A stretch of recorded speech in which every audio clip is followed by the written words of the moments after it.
Subcommittee on Energy and Water will please come to order. This afternoon we'll have the second of two oversight hearings to discuss the future of nuclear power in the United States. In our previous hearing in September, we discussed what actions should be taken to maintain today's nuclear power plants and to ensure our country continues to invest in nuclear power. Today we'll discuss the recent task force report on the future of nuclear power from the Secretary of Energy's Advisory Board.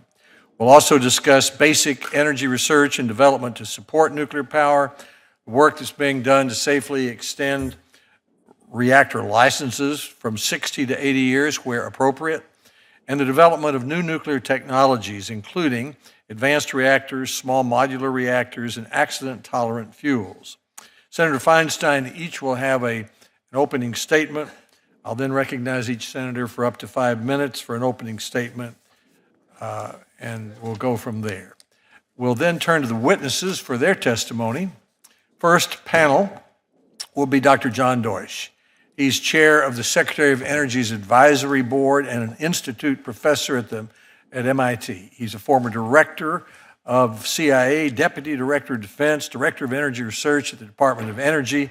Second panel includes Dr. Alan Eisenhower and Dr. Matthew McKenzie. Dr. Eisenhower, Associate Lab Director for Nuclear Science at Oak Ridge National Laboratory. Dr. McKenzie, Director of the Nuclear Program at the National Resources Defense Council.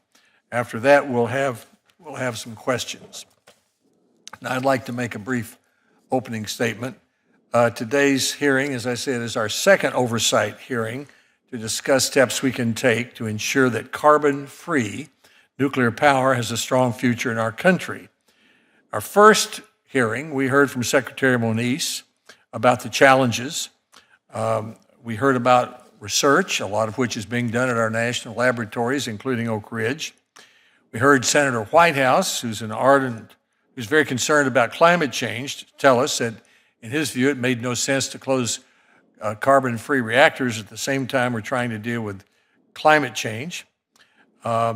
We also heard from Senator Judd Gregg and Jay Faison, CEO of the Clear Path Foundation, who gave us much of the same message and talked about the amount of innovation, 40 to 50 companies that are working on advanced reactor concepts that would lower construction costs, increase safety, make better use of fuel management than today's reactors.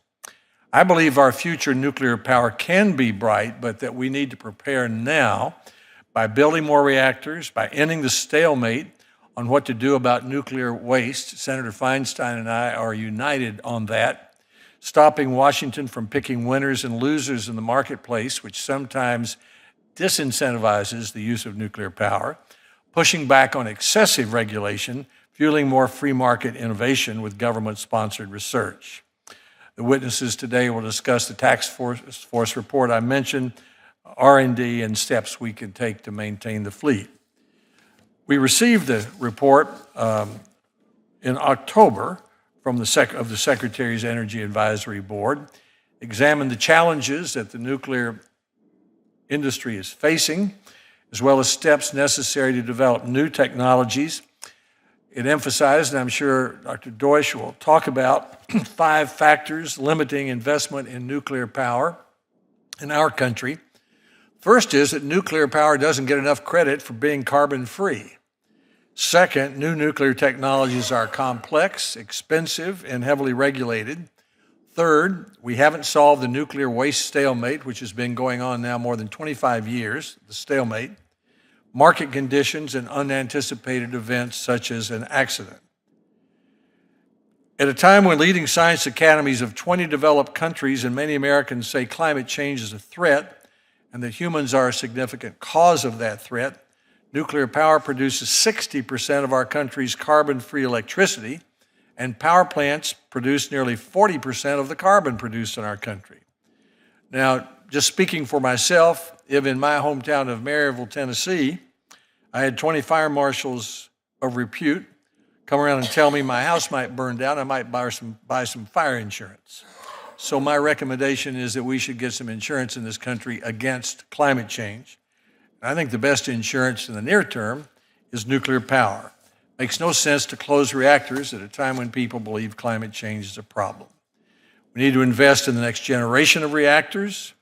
We need to continue to work with the Regulatory Commission to move forward with small modular reactors. Our bill, the appropriations bill of this committee, includes $95 million for that work. The task force recommends we undertake an advanced nuclear reactor program to support the design, development, demonstration, licensing, and construction of a first-of-a-kind commercial-scale reactor. I'm looking forward to hearing more about that from Mr. Deutsch. Dr. Eisenhower, who's here today on behalf of the Oak Ridge Laboratory, leads a consortium for advanced simulation of light water reactors. We're looking forward to hearing his discussion of that. Secretary Moniz said at our hearing that by the end of the year, the department would begin to process moving forward with interim storage facilities for nuclear waste.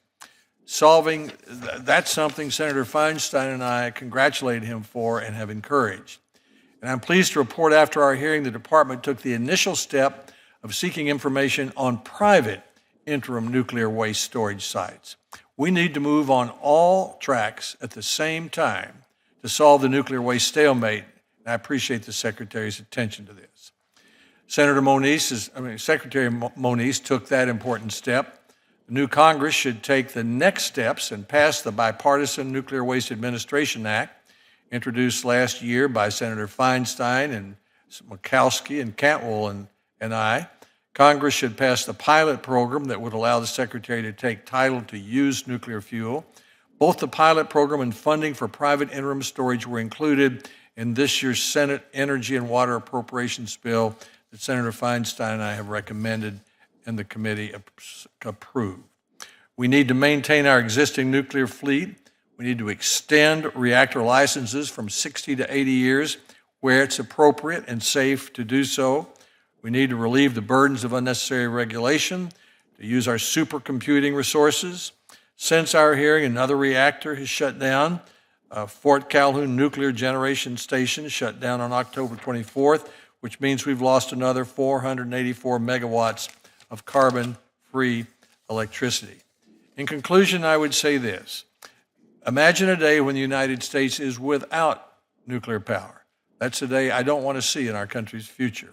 Seems distant and unlikely, but it's a real threat. By 2038, just 20 years from now, 50 reactors will have reached 60 years of operation, representing 42% of the nuclear generating capacity in the United States.